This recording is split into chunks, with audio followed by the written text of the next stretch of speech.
오늘도 전 시간과 같이 창세기 1장 1절을 묵상하면서 주시는 하늘의 생명과 그 양식을 우리가 함께 먹도록 하겠습니다. 우리 한번 창세기 1장 1절 함께 읽겠습니다. 태초에 하나님이 천지를 창조하시느니라. 하나님은 어디에 계시는 것입니까? 태초 이전에 계시는 하나님이 그 존재를 우리에게 드러내시는 순간이 바로 우리가 방금 읽은 태초에 하나님이 천지를 창조하시니라가 아닙니까? 우리 인간들이 아무리 애를 쓰고 공부를 하고 하더라도 하나님의 본질을 우리가 알 길이 없습니다. 사람이라는 형상 상태를 통해서만 알 수 있는 것이 바로 우리입니다. 창세기 1장 27절에 그래서 하나님의 형상을 따라 사람을 창조하셨고 라고 하는 그 말씀을 읽고도 현상을 보고 본질을 그저 이럴 것이다 라고 짐작할 뿐입니다. 누구도 정확하게 말할 사람은 과거에도 앞으로도 없을 것입니다. 너희가 신들을 엘로힘이라고 부르고 섬겼던 사실은 알지 못했던 그 신을 내가 나 스스로 너희에게 드러내리라 말씀하는 겁니다. 너희가 신들이라고 부르며 섬겼던 사실은 알지 못했던 그 신을 내가 나 스스로 이제 너희에게 드러내리라. 이 하나님의 속마음이 태초에 천지를 창조하셨느라는 말 속에 들어있는 것 아닙니까? 그런데 드러내 보여주시는 것을 보니 자신을 아버지라고 계시하고 계시는 겁니다. 스스로 있는 자라는 말은 뭡니까? 바로 아버지라는 말이죠. 우리에게 스스로 있는 자는 우리를 낳은 아버지입니다. 우리를 창조하신 그분만이 스스로 우리 앞에 있을 수가 있지.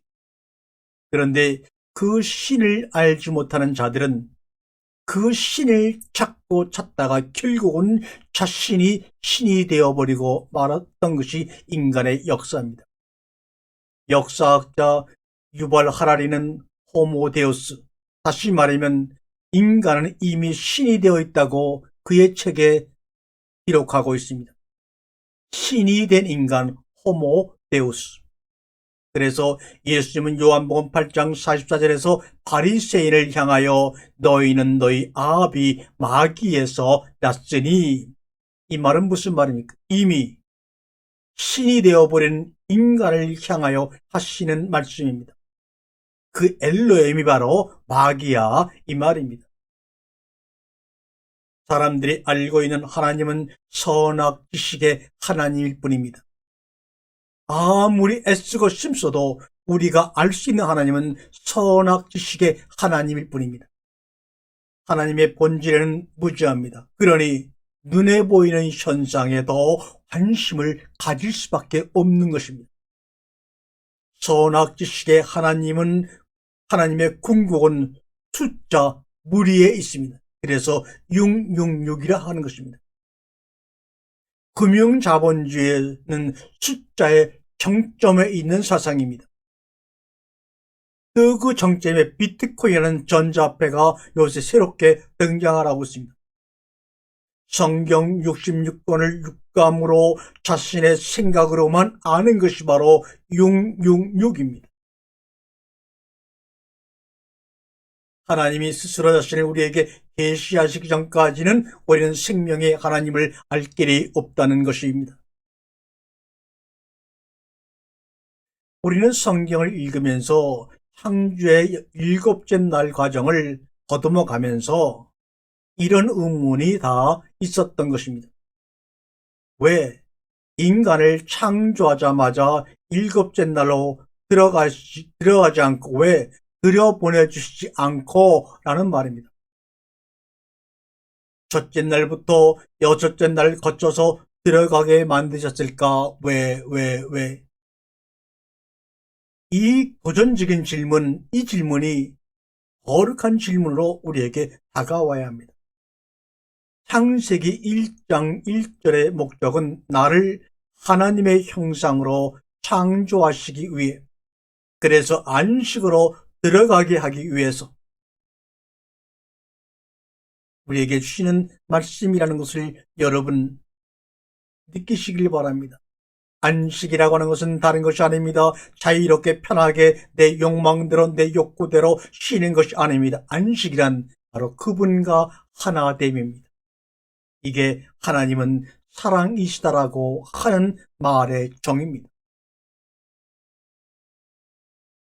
내가 하늘과 땅을 낳았다, 천지를 창조하시다, 이 말은 내가 진정으로 하나님을 사랑해서 하나님께로 가겠습니다.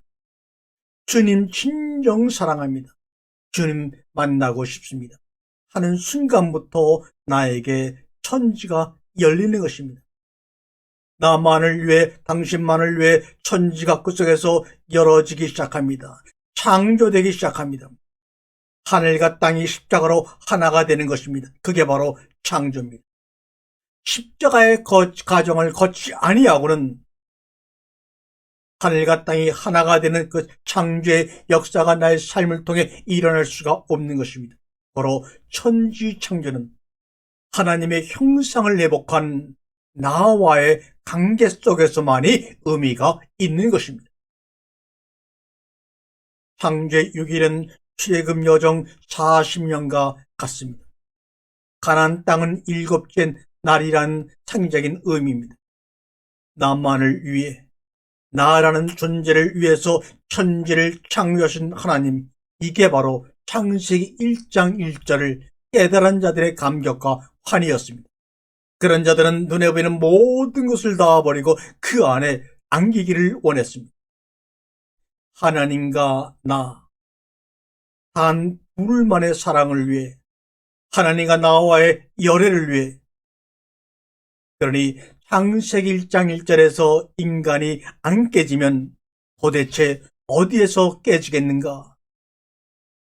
거기에서 하나님을 알지 못하면 어디에서 하나님을 알겠는가?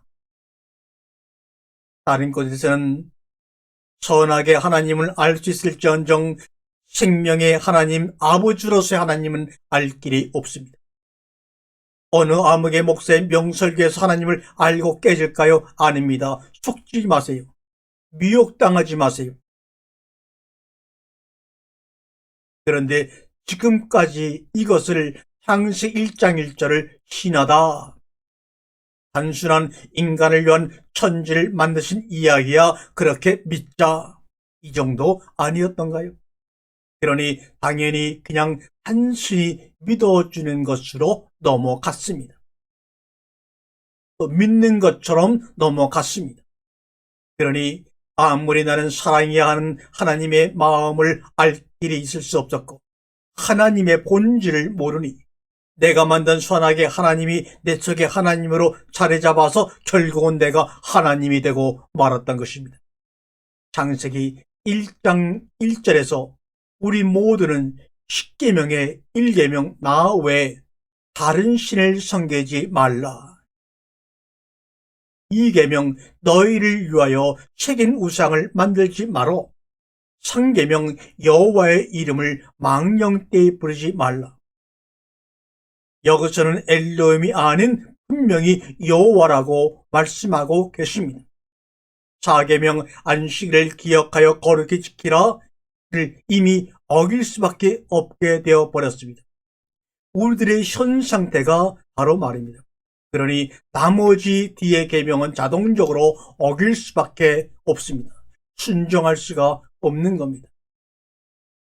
창세기 1장 1절에서 하나님께서는 나라는 사랑의 상대를 위해 천지를 창조하셨는데, 나라는 상태를 보니 창세기 1장 2절에서 말하고 있는 것처럼 혼돈하고 흑암과 어둠인 것입니다.